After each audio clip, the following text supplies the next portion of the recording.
At 33 years old, Nora Breck had lost her husband, her homestead, and her good name in the space of one terrible winter, and the town of Coldiron, Kansas blamed her for the ruin the way small towns always blame the nearest quiet woman, because it costs nothing and explains everything. It was Harlan Crowe who cast her out, Harlan Crowe who owned the mercantile and the grain store and the slow, invisible machinery of debt that ran underneath Coldiron like a second river. Who produced, with the calm of a man setting down a hand he has already counted, a ledger full of entries in his own handwriting and called them her dead husband's obligations. All Nora had left in the world was $14 and some keepsakes folded into a wedding quilt. With 11 of those dollars, 11, counted out one at a time on the rail of the county auction bench. She bought the rusted smokehouse at the weed-choked edge of old Simeon Vale's abandoned place, a blackened, leaning, iron-streaked structure the whole county had written off as kindling waiting for a spark. People called her a fool to her face, and some of them even meant it kindly. But behind the east wall of that smokehouse, sealed in oilcloth and soft mortar by a dying man who had run out of better options, there was something that had been waiting in the dark for the right pair of hands. Something that would not merely change Nora Breck's life but restore the beating heart of a community that had nearly forgotten it ever had one. Settle in, and let us tell you the story of Nora Breck. If you are watching from a place that feels forgotten, a town the railroad skipped, a community that lost something it cannot quite name, tell us in the comments, because we read every one, and you are not as alone as the quiet makes you feel. To understand what Nora Breck did with that ruin, and why she did it the way she did, you must go back further than the smokehouse and further than the auction and further even than the winter that took everything from her. You must go back to Brindle Creek, a foothills town 2 hard days east of Coldiron, in a year when the tallgrass was still unbroken and the railroad was still a rumor that arrived on other people's lips. You must go back to a wood-shaving strewn floor and a man named Theodore Margrave, who built barrels. Theodore was a cooper by trade and a philosopher by temperament, the kind of man who could not drive a nail without explaining why a square-cut nail held better in wet oak than a round one, the kind of man whose explanations were never tedious because they were always true. He built his barrels the slow way, staking the staves from green wood and letting them season in the yard for a full year before he even thought about fitting them, then shaping each one individually, because no two pieces of wood are the same and a barrel that ignores this truth will weep at its joints when the weather turns. He tested every cask himself, filling it with creek water and leaving it for 3 days on its side, and if it wept so much as a drop he took it apart and started again. He had a saying he repeated to Nora from the time she was old enough to sit still and listen: the vessel matters as much as what you put in it, because a bad vessel tells lies about its contents and a good one tells the truth. She thought, as a child, that he was only talking about barrels. She was not. The shop where Theodore worked was a long, low room at the back of the Margrave property, open at one end to the yard, and it was perfumed with the scents that would anchor Nora's sense of home for the rest of her life: raw oak and pine pitch, the iron sharpness of new hoops, the sweetness of wood shaving still holding the ghost of sap. She spent hours on that floor, not merely watching but working. Her father believed, without ever stating the belief aloud, that a child who was given real tools and real responsibility would develop real judgment, while a child given only toys would develop only the habit of playing. By the time Nora was 10 she could identify the grain of 6 different woods by touch alone. By 12 she could find the invisible weakness in a stave, the place where the grain ran out sideways, the place that would crack under pressure. By pressing her thumb along it and feeling for the slight give that a sound piece would not have. Her father watched her do this one afternoon and said nothing for a long moment. Then he said, quietly, that the skill worked on more than wood, and that she ought to remember it. She filed the remark away in the place where children file things they do not yet understand, and she left it there to season. Her mother, Linnea Margrave, occupied the other half of Nora's education in the 2 rooms at the front of the house, and Linnea's subject was numbers. Not arithmetic as the schoolhouse taught it, not the recitation of tables and the copying of sums, but the living arithmetic of a household that had to account for every dollar because every dollar had been earned at the cost of real effort. Linnea kept the household books and the shop accounts in a ledger she had bought from a dry goods drummer when she was 20 years old and had never replaced, filling its pages in a copperplate hand so precise it looked typeset. She showed Nora, early and often, the difference between a book that agreed with itself and a book that did not. The way an honest ledger carried its totals forward in a straight line of consequence, each entry growing from the last, while a dishonest or careless ledger developed small, papery inconsistencies that accumulated like interest until they could no longer be hidden. A book that argues with itself is hiding something, Linnea said, and Nora, who had already learned from her father how to find the hidden weakness in a stave, understood her mother's lesson as a variation on the same theme. She was being taught, in 2 different languages, to find the truth inside the container. The Margraves were not wealthy, and there were seasons, a bad frost, a dry summer, a year when the railroad's reach contracted and the orders for casks fell away, when they were something close to poor. But Theodore's word was good in 3 counties and Linnea's books were never short, and in Brindle Creek, where people had long memories, that combination bought a family a kind of credit that no interest rate could erode. Nora grew up knowing the weight of a good name as surely as she knew the weight of an oak stave, knowing that the ledger of a person's reputation accumulated the same way a financial ledger did, in small, patient, consistent entries, one at a time, over years. When Nora was 17, a restlessness that she did not entirely understand descended on Theodore Margrave, the kind that comes to men who have built one thing as well as it can be built and need to find out if they can build something harder. He heard, through the drummer networks that connected every dry goods trade in the territory, about a town growing up west of the Tallgrass, at the meeting of 2 creeks, where a remarkable man named Simeon Vale had started something that needed a good barrel-maker badly. The Margraves loaded their wagon and followed the sound of it, and Nora, who had never been more than 30 miles from Brindle Creek, sat in the wagon bed with her legs dangling and watched the tall grass widen around her like a sea she had not known existed, and felt, for the first time in her life, that the world was genuinely large. Coldiron was larger than she had expected and more improbable. It sat in the crook where Vale's Creek met the Tallgrass Spring tributary, sheltered on the north by a long ridge of limestone and open on the south to the sweep of the grassland, and it had the quality of a place that was still making up its mind about itself, half permanent, half provisional, its buildings ranging from proper stone to raw pine to the kind of canvas and frame construction that would not survive a serious wind. But it had something that most young towns lacked, and the something was Simeon Vale. Simeon was a big man going soft in his 60s, with a butcher's forearms and a preacher's patience, and he had built, on the eastern edge of the settlement, a smokehouse unlike any that existed in the surrounding counties. It was a proper structure. Native limestone walls 2 feet thick, a great central firebox of shaped stone, iron racks running its length from floor to ceiling, a chimney built to draw evenly in every wind. He had spent 4 years building it and had done most of the work himself, because he believed, as Theodore Margrave believed about barrels, that a thing worth using was worth building right. And then he had done the thing that made the smokehouse extraordinary, he had opened it to the whole community. The Tallgrass Cooperative, as Simeon called it, worked on principles so simple they were almost embarrassing. You brought your animals to the smokehouse at slaughter season, and Simeon's crew cured the meat, salted and smoked it over hickory and applewood until it would last through any winter, and in return you paid Simeon a share, in meat or coin, whichever you had. The shares were recorded in Simeon's great ledger, a book bound in brown calfskin that lived on a shelf above the firebox, and at season's end every family received their portion, calculated to the ounce. No family with animals too lean or too few to warrant a private operation was left without cured meat. No widow was turned away because her pig was small.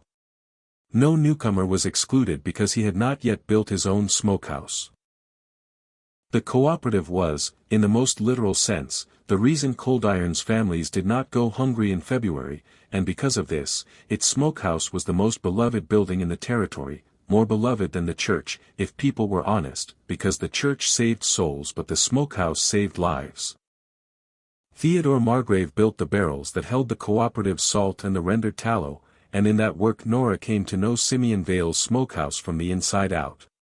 She delivered her father's casks on Saturday mornings, rolling them across the packed dirt yard with the competence of a girl raised in a cooperage, and Simeon would wave her in and set her on a stump near the firebox and explain, in his slow, deliberate way, everything he was doing and why.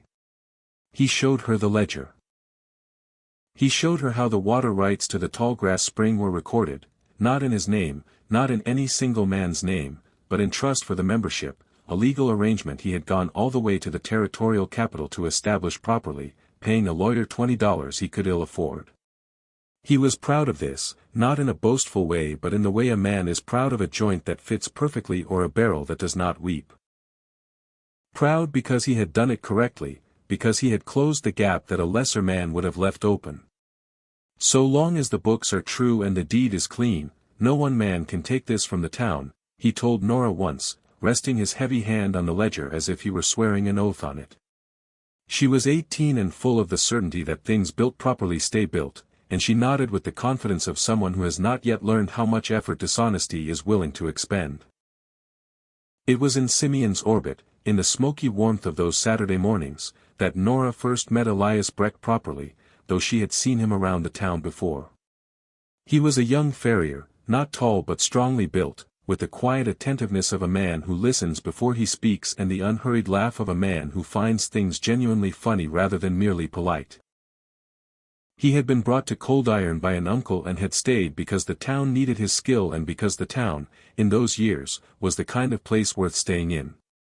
He helped Nora roll a barrel across the cooperative yard one Saturday, and they spoke for 20 minutes about nothing in particular, and she found that his silences were as comfortable as his words, which is the most reliable sign of a person worth knowing.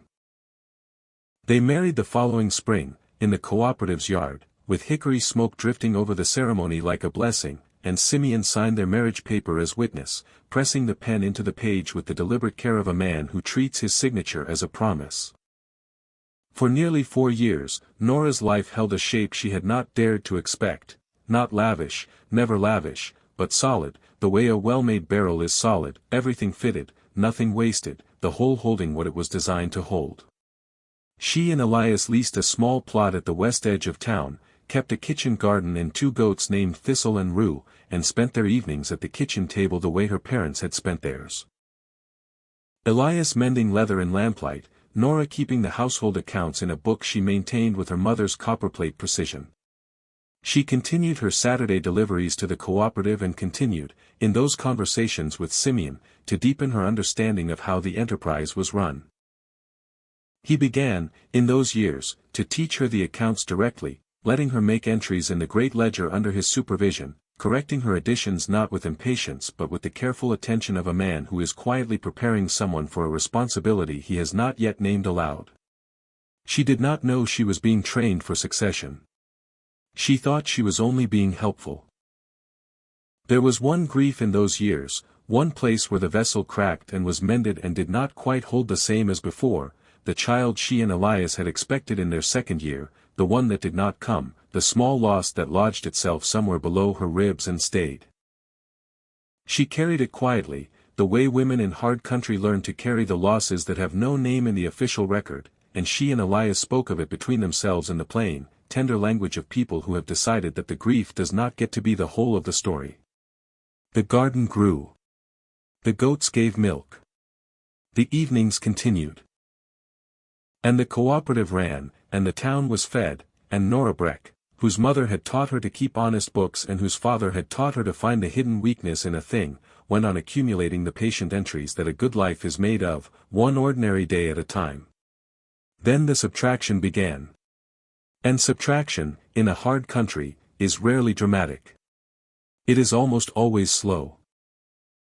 It began with the death of Simeon Vale, in the first cold week of November, in the year Nora turned 31.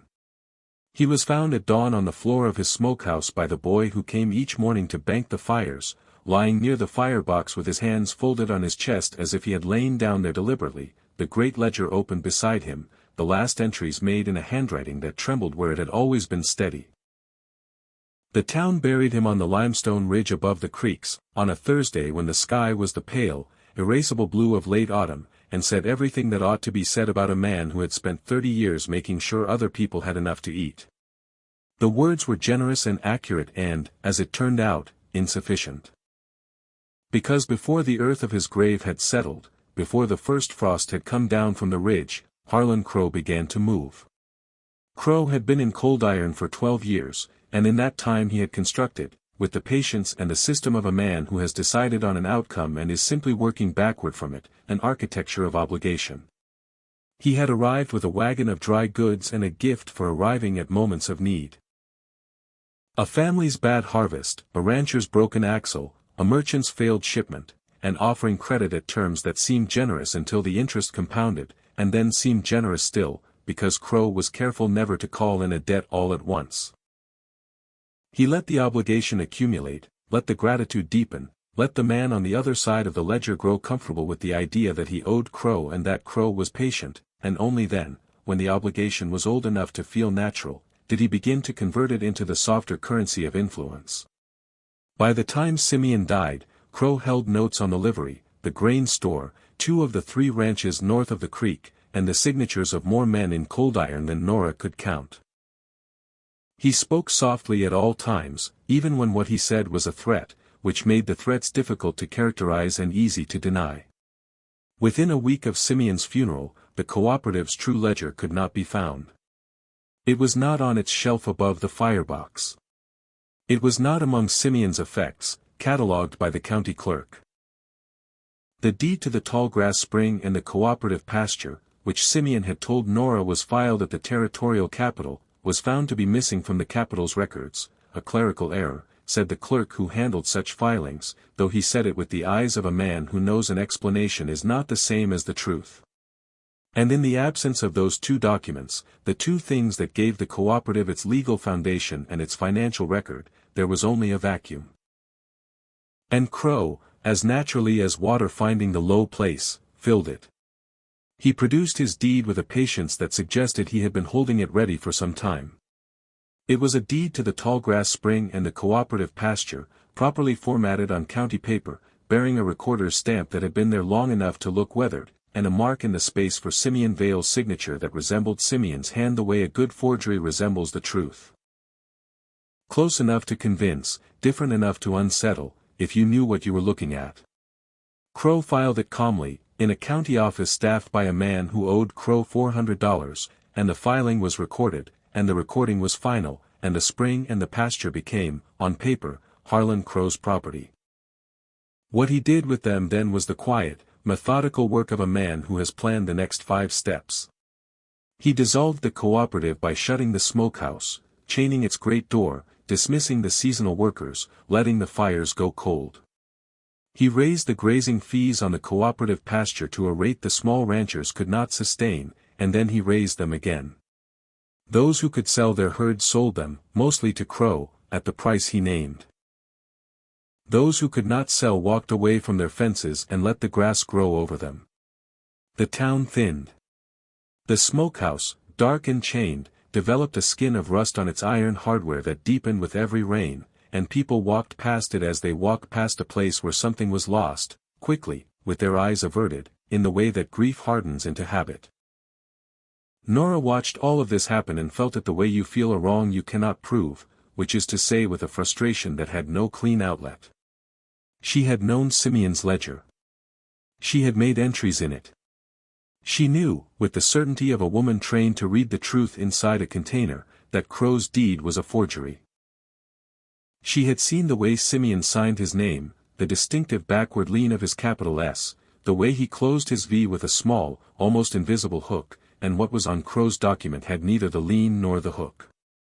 She said as much, quietly, to the people she trusted. They listened and nodded and said it was a shame, and then they walked back to the mercantile and paid their accounts, because Crowe held their notes and their need for credit was continuous and her certainty, however genuine, did not pay for seed grain. Then the marsh fever came, rising out of the low ground by the creek in the dog days of August, the way it came some years when the water sat too long and the heat did not break. It moved through the low-lying part of town first, and then it moved through the Breck household, and it took Elias in 9 days. 9 days is not long, measured against a life. It is a long time measured inside the room where the fever lives, sitting beside a man who burns and cannot cool, holding his hand through the nights when the hand is hot enough to frighten you, speaking the ordinary words of ordinary life into the dark as if the ordinary might pull the extraordinary back from wherever it is going. Nora sat there through all 9 days, leaving the room only when she had to, and she was there when Elias Breck took his last breath on a morning when the light through the window was exactly the same amber it had always been, indifferent and beautiful, the way light always is. She buried him beside the limestone ridge, not far from Simeon. She returned to the house and sat in it for 3 days doing very little. On the 4th day she rose and lit the stove and made her coffee and opened the household ledger, because the ledger was honest and the grief was not something she could write down in sum, and she needed, in that moment, the particular comfort of numbers that told the truth. The truth was that without Elias's farrier income, the household would be short within the month. This did not frighten her. She had been raised in short years and knew how to work in them. What frightened her was Harlan Crowe, who appeared at her door before the month was out with his ledger and his soft voice, and the entries he claimed proved that Elias had carried a running debt at the mercantile. Provisions advanced against future earnings, he said, extended across 3 years of small purchases, the total grown with interest to a sum that staggered her when she saw it written in his neat, backward slanting column. She asked for the original slips, the notes Elias would have signed when the credit was first extended. Crowe explained, with a gentleness that made her feel she was being managed, that the slips had been water damaged in a small flooding incident at the store the previous spring. She asked to speak to his counter clerk, who had been present for most of the transactions named. The clerk, she was told, had moved on to Dodge City. She asked to have the matter reviewed by the county court. Crowe nodded pleasantly and said of course she was welcome to pursue it, and that while she did so the interest would continue to accumulate at the rate named in the ledger, and that he had a legal right to the property named in the account, the lease, the goats, Elias's tools, as security against the debt, and that he hoped they would not need to involve the sheriff. The sheriff was a man who owed Crowe $160. Nora understood, in that conversation, what her mother's phrase really meant at its fullest extent. A book that argues with itself is hiding something. The book Crowe was holding argued with everything she knew about her husband, Elias, who had carried his own accounts with a farrier's straightforward pride, who would no sooner have run a secret tab at Crowe's mercantile than he would have shot a horse backward. But the book was written in Crowe's hand, and the slips that would have disproven it were gone, and the witness was gone, and the official she might appeal to was owned, and the town that knew Elias Breck's character was too indebted to say so out loud. A forged book, in the right context, is as powerful as a true one, because what people act on is not the truth but the record, and Crowe controlled the record. She signed the property over on a gray morning with sleet ticking against the glass, signed it with the even hand of a woman who has decided that her signature on a lie does not make the lie true, it only ends the immediate negotiation, and walked out into the sleet with $14 and a quilt and the small, stiff dignity of someone who has refused to weep in front of the wrong person. She had nowhere to go. She knew no one within a day's ride who was not in some measure obligated to Crowe. The stage west cost $6. A room at the boarding house was $2 a week. She sat on the bench outside the land office and counted her $14 one at a time, the way her mother had counted at the kitchen table in bad years, and she felt the cold arithmetic of her situation settle around her like the weather. The tax notice was pinned to the land office door. She had walked past it twice before she read it, and when she read it she sat for a moment with the sleet coming down on her hat and worked through what it meant. The smokehouse at the edge of Simeon Vale's old property had gone to the county for unpaid taxes. It would be auctioned on Tuesday. The assessed value was listed at $40, which everyone in Coldiron understood to be a formality, because the real value of a burned-out, rusted, collapsed-roofed smokehouse that no one had operated in 3 years was approximately the cost of tearing it down, and the county would be grateful to be rid of it for any sum at all. She had never seriously considered it until that moment. And in the moment she considered it, it was not strategy so much as geometry. She had $14, a ruin had a price that might be within her reach, and a ruin with stone walls and a partial roof was more shelter than the open street. She went to the auction on Tuesday in her widow's black, with $11 in her coat pocket and the remaining $3 pressed flat inside the cover of her household ledger, and she stood at the back of the courtroom while the auctioneer described the property in the toneless way of a man who does not expect the description to produce enthusiasm. The junkman from Brindle Creek offered $4, the automatic bid of a man calculating salvage weight. Nora offered 11. The room went quiet in the particular way rooms go quiet when something unexpected has happened and no one is sure whether to laugh or look sympathetic. The auctioneer asked her, with the careful courtesy of a man who suspects he is witnessing a mistake, whether she had viewed the property and understood its condition. She said she had walked by it and understood it was a ruin. He asked whether she had the money. She placed 11 silver dollars on the rail one at a time, and each one struck the hardwood with a clean, declarative ring that filled the quiet room completely, and when the 11th landed the junkman looked at her for a moment, then closed his catalogue and sat back, and the auctioneer, after a pause during which he seemed to be consulting some internal record of whether this was truly happening, brought down his gavel and made Nora Breck the owner of the most useless piece of real property in Coldiron, Kansas. The commentary in town was swift and consistent. She heard it indirectly, the way you hear things in a small town. The pause before a subject changes when you walk into a room, the over-careful brightness in Odessa Pell's voice when she handed Nora her mail, the frank expression of Jed Tucker, who caught her arm on the street and said, not unkindly, that the roof would come down on her in the first real wind and that if she wanted a room she was welcome in his barn until she got sorted. She thanked him genuinely and declined, because the barn was Crowe's leverage over Jed, and she would not pull that string. She thanked the several women who appeared at the smokehouse door with a covered dish and an expression of tender dismay. She thanked old August Fenner, the saddler, who brought her a length of canvas for the roof without being asked and did not stay to watch her use it, which was the most useful form of pity she received. She moved in on a Wednesday when the sleet had finally passed and a thin, watery winter sun lay over the town. The smokehouse was, in the inventory of its deficiencies, worse than she had allowed herself to imagine from a distance. The central firebox was cracked through from crown to base, a fracture that had let 3 winters of water seep into the masonry and push it further open with each freeze. 2 of the iron curing racks had pulled free from the wall and lay across the floor in a tangle of rust that stained everything it touched the color of old blood. The floor was a stratigraphy of disaster, ash from the last fire the cooperative had ever lit, then a layer of plaster fallen from the ceiling, then the debris of the years, leaves and animal prints and the papery casings of things that had nested and left. The roof had holes that let in light in interesting patterns, light that would become rain when the season changed. The door, which was massive and had once been magnificent, hung on its lower hinge only, leaning outward at an angle that suggested permanent resignation. But the walls were stone. They were 2 feet of native limestone laid by a man who believed that a thing worth using was worth building right, and they stood with the absolute, self-evident patience of material that does not negotiate with weather. She ran her hands along the east wall on her first afternoon, not looking for anything in particular but doing what her father had taught her, reading the grain, feeling for the weakness, letting her hands tell her what her eyes might miss.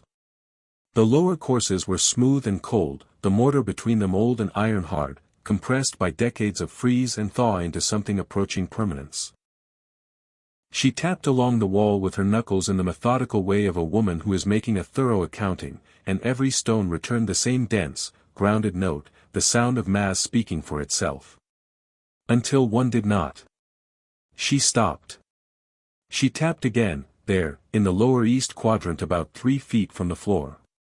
The sound that came back was dull and hollow, not the ring of stone meeting stone for 2 feet of solid wall, but the lighter return of stone meeting empty space. She crouched. She examined the mortar around that particular stone and saw what a casual glance would not have caught. The mortar was a slightly different shade, slightly more pale, than what surrounded it, suggesting it had been mixed and placed at a different time, perhaps quickly, perhaps with the specific intention that it could be worked loose again by someone who was looking. She took her kitchen knife from her coat pocket. She had kept it in her pocket since she left the house, in the practical manner of a woman alone in a ruin, and she pressed the blade into the mortar seam. It gave. Not easily, but more easily than the mortar had any right to give after years of weather, which meant it had been mixed soft, lime-heavy and sand-light, by someone who wanted a reopenable joint. She worked the blade around all 4 sides of the stone, patient as her father splitting a stave, and then she worked her fingertips into the seams and pulled. The stone came free in a controlled, deliberate way that was entirely unlike the accidental disintegration of old masonry, and she sat back on her heels holding it and looked at what was behind it. The cavity was roughly rectangular, perhaps 16 inches wide and 12 inches deep and a foot tall, and it had been lined on 3 sides with flat cedar shingles, thin slabs nailed in place to hold back the damp. Inside, filling the space completely, was a bundle wrapped in oilcloth, the heavy, dark brown kind used to wrap things you mean to keep, and bound tightly with 3 loops of wax twine, the kind that does not rot. It had the look of something prepared with the specific purpose of lasting, wrapped and tied by hands that were thinking about the future even while managing the present. She lifted it out. It was lighter than she expected, the weight of paper, not of coin or iron, and she carried it to her plank table and set it down with the care she would have given something alive. She cut the twine with her knife. She peeled back the oilcloth with the same deliberation her father used when he unwrapped a finished stave, turning it back in sections rather than all at once, as if too much haste might damage whatever was inside. The smell that rose from the oilcloth as it opened was not of smoke or decay but of the particular dry, organic preservation of old paper, the smell of an archive, a record, a kept thing. Inside was a book, calfskin bound, its pages thin and close-written, and she recognized the handwriting on the first page before she had read a single word of it, because she had sat beside the man who wrote it and watched those letters form for years. The broad backward lean, the S that curved into itself, the 7 crossed.